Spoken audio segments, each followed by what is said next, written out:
నిజంగా కేసీఆర్ గారు ఉంటే ఈ కరువు కాలంలో ఇప్పుడు ఎల్ నినో వచ్చింది అంటున్నారు. ఎల్ఎండిలో మనోళ్ళు పోయి నిన్న హాకీ ఆడినరు, ఫుట్బాల్ ఆడినరు, క్రికెట్ ఆడినరు, నేను చూసిన. ఆ పరిస్థితి ఎందుకు వస్తుండే? ఇలా ప్రపంచవ్యాప్తంగా ఎల్ నినో వచ్చింది.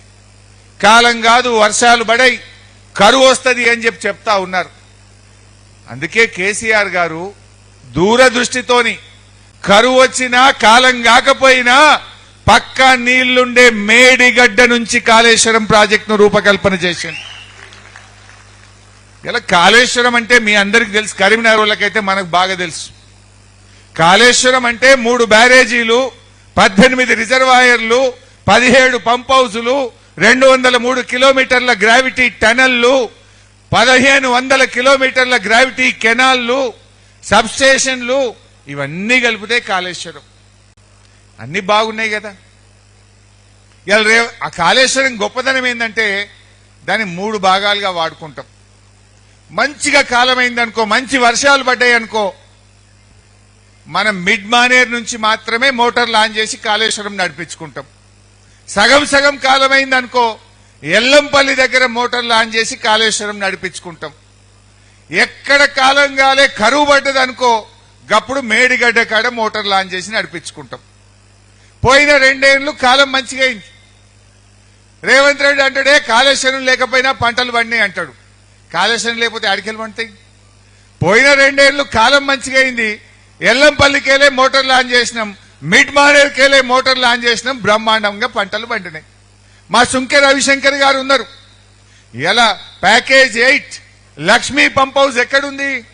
రవిశంకర్ గారి కాన్స్టిట్యున్సీ చొప్పదండిలో ఉంటది. ప్యాకేజ్ 8 లో మోటార్లు ఆన్ చేస్తేనే కదా వరద కాలువలో నీళ్లు పోయి బంగారములే పంటలు పండినాయి. కాళేశ్వరం మోటార్లు ఎల్లంపల్లిలో ఆన్ చేస్తేనే కదా మిడ్ మానేర్లోకి నీళ్లు వచ్చినాయి, మిడ్ మానేర్లో నుంచి ఎల్ఎండిలోకి నీళ్లు వచ్చినాయి. ఇలా ప్యాకేజ్ 6 లో ఎల్లంపల్లి గాని, మేడారం దగ్గర ఉన్న పంప్ హౌస్ గాని, లక్ష్మీ కెనాల్ దగ్గర ఉన్న పంప్ హౌస్ గాని, ఇవన్నీ కూడా కాళేశ్వరంలో భాగంగా కట్టినాయి కావా? ఇది కాళేశ్వరంలో పెట్టిన మోటార్లు, కాళేశ్వరంలో తవ్విన టనళ్లు కాదా? ఒక బోగస్ ప్రచారం. కాళేశ్వరం పోయింది, కాళేశ్వరం పోయింది. కరీంనగర్ వాళ్ళకైతే బాగా తెలుసు మిడ్ మానేర్ ఎవరు కట్టినరు.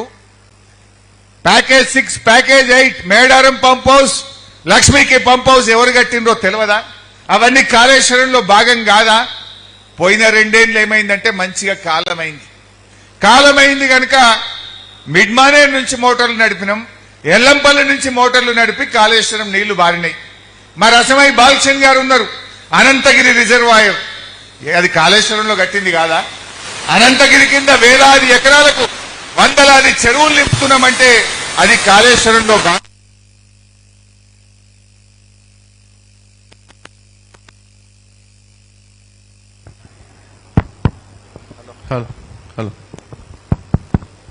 ఇవాళ అనంతగిరి రిజర్వాయర్ తోడా సౌండ్ పెంచిన బాబు. అనంతగిరి రిజర్వాయర్ ఇవాళ అది కాళేశ్వరంలో కట్టింది కాదా? అనంతగిరి కింద వందల చెరువులు నిండుతున్నాయి, 1000 ఎకరాల్లోకి నీళ్లు వస్తున్నాయంటే అవి కాళేశ్వరంలో భాగం కాదా? కాళేశ్వరం కూలింది అయినా నీళ్లు వచ్చినాయంటే ఆడికెళ్ళి గాల్లకెళ్ళి వచ్చినాయి, ఏమన్నా విమానంలో వచ్చినాయా? రేవంత్ రెడ్డి కాళేశ్వరంలో కట్టిన టనళ్ల ద్వారా వచ్చింది, కాళేశ్వరం పంప్ హౌస్ల ద్వారా నీళ్లు వచ్చినాయి, కాళేశ్వరంలో కట్టిన రిజర్వాయర్ల ద్వారా, కాలువల ద్వారానే ఇవాళ బంగారమోలే పంటలు పండినాయి. మరి ఇప్పుడు జరగాల్సింది ఏంటి? ఎల్ నినో వచ్చింది. ఈసారి ఎస్ఆర్ఎస్పీలో నీళ్లు లేవు, ఎల్లంపల్లిలో నీళ్లు లేవు, మంచినీళ్ళకు కూడా తిప్పలున్నది. కానీ ఇప్పుడు మేడిగడ్డ దగ్గర ఇవాళ కూడా 10,000 క్యూసెక్కుల నీళ్లు పోతున్నాయి. రేపు ఎల్లుండికల్లా 20,000 వస్తాయట. అంటే ఏడ చుక్క నీళ్లు లేకపోయినా మేడిగడ్డ దగ్గర 20,000 క్యూసెక్కుల నీళ్లు రేపెల్లుండి నుంచి వస్తాయంటున్నారు.